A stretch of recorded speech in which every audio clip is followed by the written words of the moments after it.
Баршаңызға сәлем достар. Бүгін сіздермен бірге дәмі өте керемет және нәзік болып шығатын снекерс пирогын даярлайтын боламыз. Ол үшін бізге ұнымызға какаоны, разрыхлителді және маргаринді салып, жақсылап онымен бірге біріктіреміз. Яғни маргариніміз ұнтаққа айналып кетуі қажет.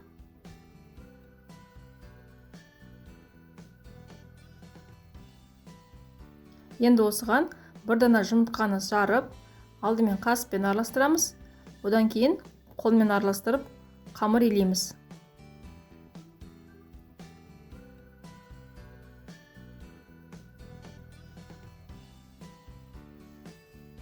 Енді осы қамырымыздың жақсылап иін қандырғаннан кейін қамырымызды екі бөлікке бөлеміз. Біреуін кішірек қылып, екіншісін үлкенірек қылып бөлеміз. Кішірек қамырымызды жақсылап тағы да илеп, пакетке салып, морозилкаға қойып қоямыз. Екінші қамырымызды алып жаямыз. Егер сіздерде дәл форма болса, осылай форманың үстіне бірден жайсаңыздар болады. Енді мінекей форманың үстіне қойдым. Енді қамырымызды жақсылап тұрып формаға бекітеміз. Жетпей қалған жерлері болса, үстінен артық жерінен алып, жетпеген жеріне жабыстырамыз. Мінекей формамызды жақсылап тағы да бекітеміз. Артық жерлерін осылай оқтаудың көмегімен алып тастаймыз.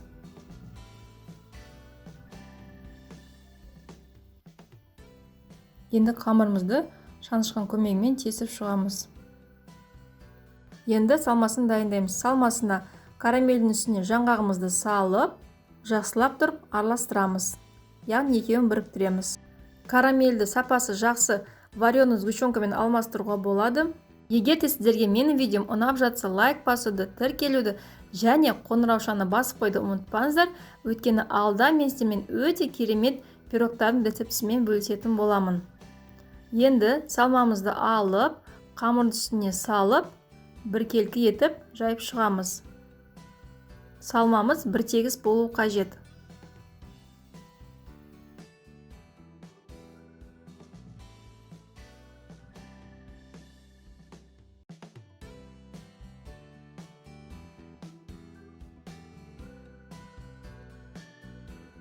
Жайып болғаннан кейін морозилкадан екінші қамырымызды алып, үкіштен өткіземіз. Яғни майда крошкалар жасаймыз.